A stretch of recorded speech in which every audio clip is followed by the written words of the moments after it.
This is Sam Thompson. I am really pleased that my book Wolfstongue has been shortlisted for a Spark School Book Award. Wolfstongue is a story about a boy called Silas who is being bullied at school because he has trouble with his speech and he's very quiet. One day Silas meets a wolf and he finds out that there is a hidden world called the forest where animals speak. And in the forest there is a struggle going on between the foxes and the wolves. The leader of the foxes, Reynard, controls everything with his clever talk, and he has made the wolves into his slaves in a city under the ground.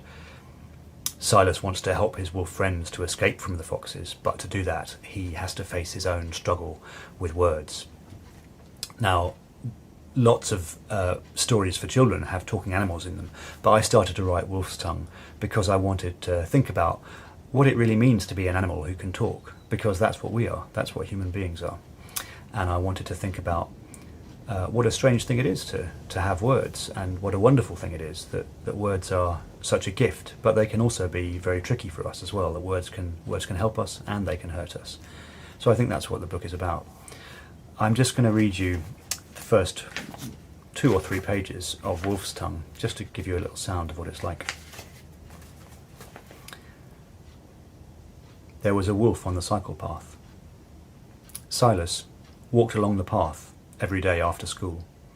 It ran beside a patch of woodland. It was not the fastest way home, but Silas used it because he liked being by himself, and the cycle path was always empty. Until today. The wolf stood in the middle of the path, watching him. Its head was as high as his chest. He had never been so close to such a large, wild animal. He did not know what to do. He had seen wolves in a wildlife park once.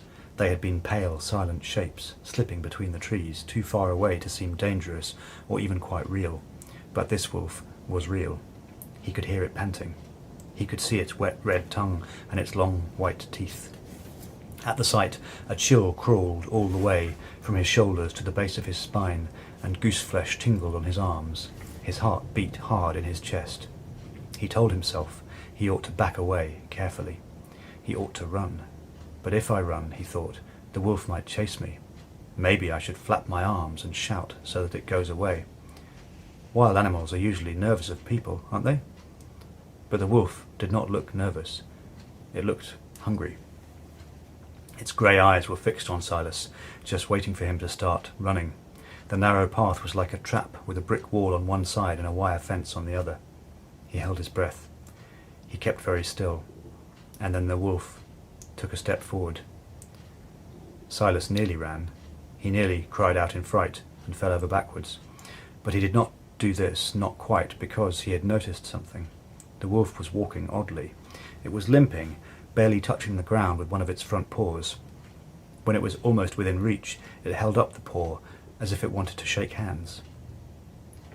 Silas knelt down beside the wolf. The paw was larger than both his hands together. It had thick grey fur, hard black claws and big rough pads. The smell was strong, but not bad. It was earthy and musky, and it reminded Silas of something. For a moment he could not tell what, but then he knew. The wolf smelled like the scent that rises from dry ground at the end of a hot day when the rain begins to fall. He moved the pads apart, and the wolf growled softly in its throat.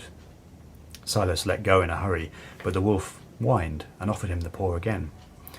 Being as slow and gentle as he could, he grasped the paw and tried to see what the matter was.